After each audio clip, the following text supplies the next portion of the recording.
रहे थे। उस समय बंदर भालू जब पर्वत ला ला करके नल और नील को देते जाते हैं, नल नील समुद्र में डालते जाते हैं, पुल का निर्माण होता चला जा रहा है। अनंत बलवंत श्री हनुमंत लाल जी महाराज ने कि गोवर्धन नाम का पर्वत उठा लिया और पुल बनाने के लिए चले आ रहे थे। तब तक बंदरों ने आवाज लगा दिया कि पुल का निर्माण हो गया, जो बंदर जहां पर पर्वत लिए हो वही छोड़ दे। हनुमान जी महाराज ने गोवर्धन पर्वत को वृंदावन में छोड़ दिया। अब जैसे ही वृंदावन में छोड़ा है तो गोवर्धन पर्वत रोने लगा, महाराज न तो हमें भगवान के काम में लगने दिया और न हमारे परिवार का रखा। अगर भगवान के काम में नहीं लग सके हैं तो हमारे परिवार में चल करके हमको मिला दो। हनुमान जी ने कहा था, गोवर्धन अगर तुम त्रेता में भगवान के काम में नहीं लगे हो तो जब द्वापर का युग आएगा, तो द्वापर आएगा तो भगवान तुमको अपनी भुजाओं में धारण कर लेंगे, तब तुम्हारा उद्धार हो जाएगा। हनुमान जी के वचन को पूरा करने के लिए ही भगवान ने गोवर्धन पर्वत को उठाया गया, धारण किया गया। आज भगवत प्रेमियों, इस प्रकार से मैंने आप लोगों के समक्ष में इस पवित्र कथा का वर्णन किया। बोले गोविंद भगवान की। इस कथा को व्यक्त करने के पश्चात भगवान यान ताम रात्रि शरदो फुल्ले मल्लिका। आज शरद ऋतु का आगमन हो गया, शरद ऋतु आ गई, वर्षा विगत शरद ऋतु आई, यानी बरसात समाप्त हुई, शरद ऋतु आई और शरद की पूनम है, पूर्णिमा। शरदो फुल्ल मल्लिकाम, पूर्णिमा है, चंद्रमा आज अपने समस्त कलाओं से संपन्न हो रहा है। महाराज भगवान कन्हैया ने बंसी उठाया और बंसी को लेकर के पूर्ण मधुबन में भगवान ने बंसी बजाना प्रारंभ कर दिया। भदुरिया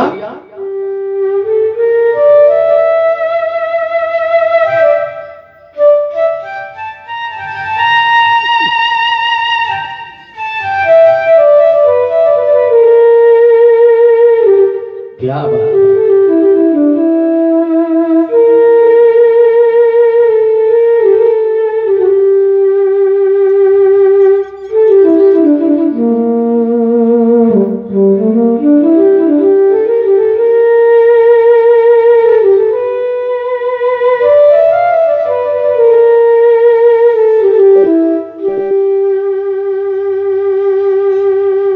ऐसी बंसी भगवान ने जब बजाई तो कहा गया कि बंसी बाजी श्याम की मोहे तीनों लोग, वे तीनों मोहे नहीं बसे कौन की ओट। तीनों लोग मोहित हो गए भगवान की बंसी की धुन को सुन करके, लेकिन तीन मोहित नहीं हुए। वो कौन? संत सती अवसूर, ये तीन मोहित नहीं हुए, बाकी सारा संसार मोहित हो गया। यहां तक कि कहा गया कि शिव शंकर छाड़ी तही डमरू अपीना पिता नरदन लगी। नारद जी की बीणा से शब्द निकलना बंद हो गया, भगवान शंकर की डमरू बजना बंद हो गई। ऐसी बंसी भगवान कन्हैया ने बजाई है, और जैसे कन्हैया ने बजाया गोपिकाओं का क्या हाल हो रहा है। दुहत्यो फिर ययु कश्चित दोहम हित्वा समात सुख। एक गोपी अपने हाथ में दोहन पात्र लेकर के गाय का दोहन करने जा रही थी। तब तक गोपी के कान में बंसी की आवाज पड़ी कि गोपी ने दोहन पात्र धरती में फेंक दिया और जहां से बंसी की आवाज आ रही थी बस वहीं के लिए गोपी ने भगना प्रारंभ कर दिया। देखिए कैसी बंसी बजी है। एक गोपी अपने पुत्र को स्तनपान करा रही थी, दूध पिला रही थी। तब तक गोपी के कान में बंसी की आवाज पड़ी, बालक को धरती में लिटा दिया और भगना शुरू कर दिया। एक गोपी अपने पति की सेवा कर रही थी, पैर दाब रही थी देवी जी।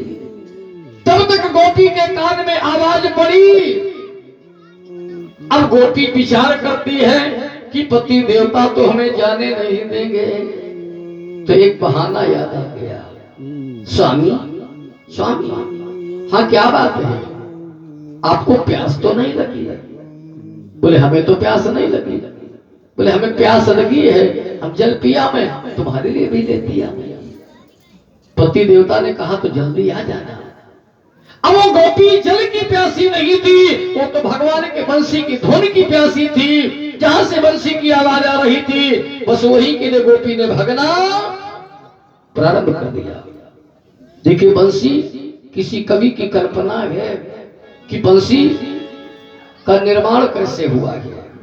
हाँ। बोले कुबेर के घर में एक बांस उगे तो बंसी की नापो कटाए लगी थी। काटी महेश ने छाटी गणेश ने तो प्रदेश ने आय के तान भरी थी। नारद ने आय के अनुच्छेद करो तो वशिष्ठ ने आय के शुद्ध करी थी। राधे ने ताही और चुराई लो 9 लाख की कीमत की बंसुरी थी। ऐसी बंसी कितने देवताओं ने मिलकर के बंसी का निर्माण किया है। बंसी बज रही है। अब जैसे ही बंसी बज रही है गोपिकाओं की हालत बड़ी दयनीय हो रही है। लेखक की कल्पना है और कितना बढ़िया लेखक ने अलंकार गीत में भर दिया है। बदुरिया कि बाजी ओम गानी बाजी द्वारे खोल धाई बाजी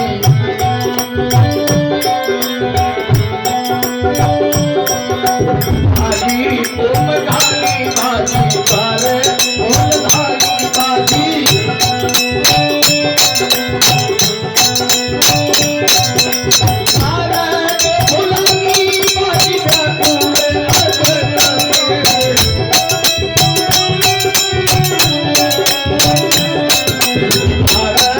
Oh,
जय